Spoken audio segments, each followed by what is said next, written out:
দর্শক মণ্ডলী সকলকে স্বাগতম জানাচ্ছি কালের কণ্ঠে। আমি মিজানুর আশিক আছি আপনাদের সঙ্গে। আমি দাঁড়িয়ে আছি এই মুহূর্তে বাফুফে ভবনে। তবে আজকে বাফুফে নিয়ে কিছু বলবো না, আজকে কথা বলবো বাংলাদেশ ন্যাশনাল টিম নেপালের এগেনস্টে যে ম্যাচটা খেলেছে, যেমন গেমিং ডিসপ্লেটা ছিল, আমি সেটা নিয়ে আজকে একটু কথা বলবো। দেখেন, নেপালের দশরথ রঙ্গশালা স্টেডিয়াম, যেটা হচ্ছে নেপালের হোম মাঠ, যেমন আমাদের ন্যাশনাল স্টেডিয়াম ঠিক তেমনই নেপালের রঙ্গশালা দশরথ স্টেডিয়াম। সেই মাঠে প্রীতি ম্যাচের যেটা প্রথম ম্যাচ ছিল, প্রীতি ফ্রেন্ডলি সিরিজ, সেটার প্রথম ম্যাচে কিন্তু বাংলাদেশ গোল শূন্য ড্র করেছে।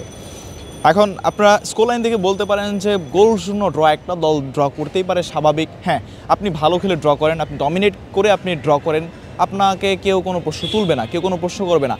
বাট আপনি যখন একেবারে বটল করে আপনি যখন ড্র করবেন, তখন এখানে কিন্তু আপনার প্রশ্ন করার অনেক ওয়ে থাকবে। যেমন আপনি দেখেন যে বাংলাদেশের যে সমস্যাগুলো হয়, বাংলাদেশের হচ্ছে ফরমেশন সমস্যা, বাংলাদেশের হচ্ছে সাবস্টিটিউট সমস্যা, বাংলাদেশের স্ট্রাইকারদের সমস্যা, বাংলাদেশের মিডফিল্ডারদের সমস্যা। এর উপরে গতকালের ম্যাচে ছিলেন আবার সুজন হোসেন, ছিলেন না মিতুল মার্মা। ইনজুরির কারণে তিনি দ্বিতীয় ম্যাচে কামব্যাক করবেন। যদিও বাংলাদেশের এই ম্যাচে কোনো অঘটন ঘটেনি, বাংলাদেশ কোনো রকম গোল হজম করেনি, আবার কোনো রকম গোল দিতেও পারেনি। বাংলাদেশের যেই স্ট্রাইকাররা তারা কিন্তু প্রতিনিয়ত গোল মিস করেছেন। গোল মিসের মহড়া ছিল বাংলাদেশের ফুটবলারদের ভিতরে। বাংলাদেশ ফুটবল টিম খুব ভালো খেলেছে এইটা বলা যাবে না। গতকালকের ম্যাচ দেখে বাংলাদেশ ফুটবল টিম যা খেলেছে সেটা কোনো ফুটবলের কাতারে পড়ে না। হ্যাঁ, অ্যাজ এ জার্নালিস্ট আমি বলতে বাধ্য হচ্ছি, কোনো ফুটবলের কাতারে পড়ে না।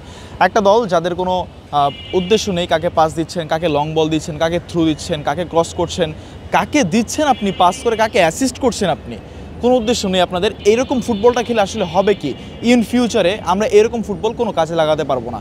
বাংলাদেশের ফুটবলে যে একটা গণজোয়ার চলছে বা একটা গণজাগরণ চলছে, সেই গণজোয়ারটাকে আমরা গণজোয়ারের থেকে আরও বেশি কিছুতে কনভার্ট করতে আমরা পুরো ব্যর্থ হয়ে গেছি। আপনি একজন হামজা চৌধুরী কেন, আপনি যদি 10 জন হামজা চৌধুরী নিয়ে আসেন, এখানে কোনো লাভ হবে না। বাংলাদেশ যেমন গেমিং ডিসপ্লে দেখিয়েছে গতকালকে, এইটা কোনো ফুটবলের কাতারে পড়ে না বা একটা দলের খেলার স্ট্র্যাটেজির ভিতরে পড়ে না। এবার আসা যাক জামাল ভুঁইয়ার ব্যাপারে, যেটা হচ্ছে মেইন টপিক ছিল আমার। কোচ হাভিয়ার কাবরেরা জামাল ভুঁইয়াকে কি শুধু প্রীতি ম্যাচেই খেলাচ্ছেন? প্রীতি ম্যাচের ক্যাপ্টেন হিসেবেই কিন্তু জামাল ভুঁইয়াকে স্কোয়াডে রাখেন? আমার প্রশ্ন হলো কাবরেরার কাছে। এএফসি এশিয়ান কাপ কোয়ালিফায়ার থেকে শুরু করে ওয়ার্ল্ড কাপ কোয়ালিফায়ার যে কটা ম্যাচ এখন পর্যন্ত হয়েছে, সব কয়টা ম্যাচে কিন্তু জামাল ভুঁইয়াকে প্রেস কনফারেন্সে আনা হলেও জামাল ভুঁইয়াকে কিন্তু ম্যাচে খেলানো হয়নি, স্টার্টিং করানো হয়নি। তিনি কিন্তু অধিনায়ক, যিনি অধিনায়ক তাকেই কিন্তু প্রেস কনফারেন্সে নিয়ে আসা হয় ম্যাচের আগে এবং ম্যাচের পরেও। কিন্তু জামাল ভুঁইয়াকে দিয়ে প্রেস কনফারেন্স করানোর পরে কেন অধিনায়ক তপু বর্মন হয়, জামাল ভুঁইয়া তিনি স্টার্টিং 11-এ থাকেন না? হ্যাঁ, আপনি বলতে পারেন যে জামাল ভুঁইয়া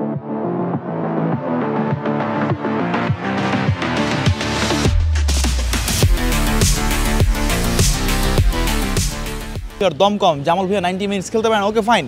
জামাল ভুঁইয়াকে আপনি স্টার্টিংয়ে রাখেন, জামাল ভুঁইয়াকে সেকেন্ড হাফে 60 মিনিট 70 মিনিট লেটার আপনি সাব করান।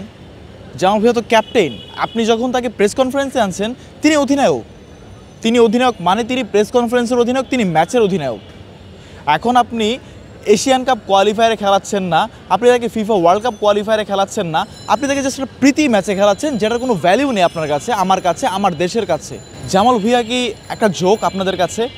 বাংলাদেশের প্রথম বিদেশি ফুটবলার, বাংলাদেশের প্রথম প্রবাসী ফুটবলার জামাল ভুঁইয়া, যিনি ডেনমার্কের রাজকীয় জীবনযাপন ছেড়ে তিনি বাংলাদেশে এসেছেন ফুটবল খেলতে।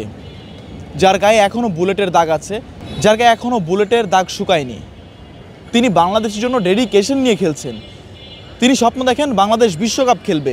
বাংলাদেশ দলটার মধ্যে একমাত্র জামাল ভুঁইয়া আমার মনে হয় একমাত্র ডেডিকেটেড প্লেয়ার ছিলেন হামজা, শামিদ সোম, ফাহমিদুল আসার আগে। জামাল ভুঁইয়া একমাত্র প্রবাসী যিনি ডেডিকেটেড ছিলেন দেশের জন্য, যে দেশের ফুটবলকে তিনি এক জায়গায় নিয়ে যেতে চান। বাকি একটা প্লেয়ারের ভিতরে কোনো রকম পটেনশিয়াল আমি দেখতে পাচ্ছি না, তাদেরকে জিততে হবে এইরকম একটা কিছু। কোচ হাভিয়ার কাবরেরার আসলে ফরমেশনের সমস্যা, তিনি ফরমেশন সাজাতে পারেন না ঠিকঠাক মতো। তিনি স্পেনে ছিলেন, তিনি স্পেনের ফুটবল খেলেছেন, আমার মনে হয় না তিনি ন্যাশনাল টিমে খেলেছেন। তিনি যদি ন্যাশনাল টিমে খেলতেন তাহলে অ্যাটলিস্ট একটা ন্যাশনাল টিমের কী ফরমেশন দরকার, প্রস্তুতি ম্যাচে কী ফরমেশন দরকার, প্রীতি ম্যাচে কী ফরমেশন দরকার, কোয়ালিফায়ার ম্যাচে কী ফরমেশন দরকার, ফিফা কোয়ালিফায়ারে কী ফরমেশন দরকার, সেটাই তিনি জানতেন। এখন কাবরেরা সেইটাই জানেন না। আসলে সমস্যাটা কোথায়? কাবরেরার সমস্যা নাকি বাংলাদেশের প্লেয়ারদের সমস্যা? সমস্যা দুই দিকে। কাবরেরা ঠিক মতো ফরমেশন সাজাতে পারছেন না, কাবরেরা ঠিক টাইম মতো প্লেয়ার সাব করাতে পারছেন না।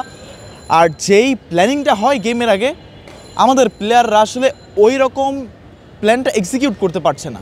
সব বলি জামাল ভুঁইয়াকে হতে হচ্ছে, সব কিছুর বলি জামাল ভুঁইয়াই হচ্ছেন। জামাল ভুঁইয়াকে শুধু প্রীতি ম্যাচে খেলানো হচ্ছে, প্রীতি ম্যাচের ক্যাপ্টেন হিসেবে তাকে রাখা হচ্ছে। কেন?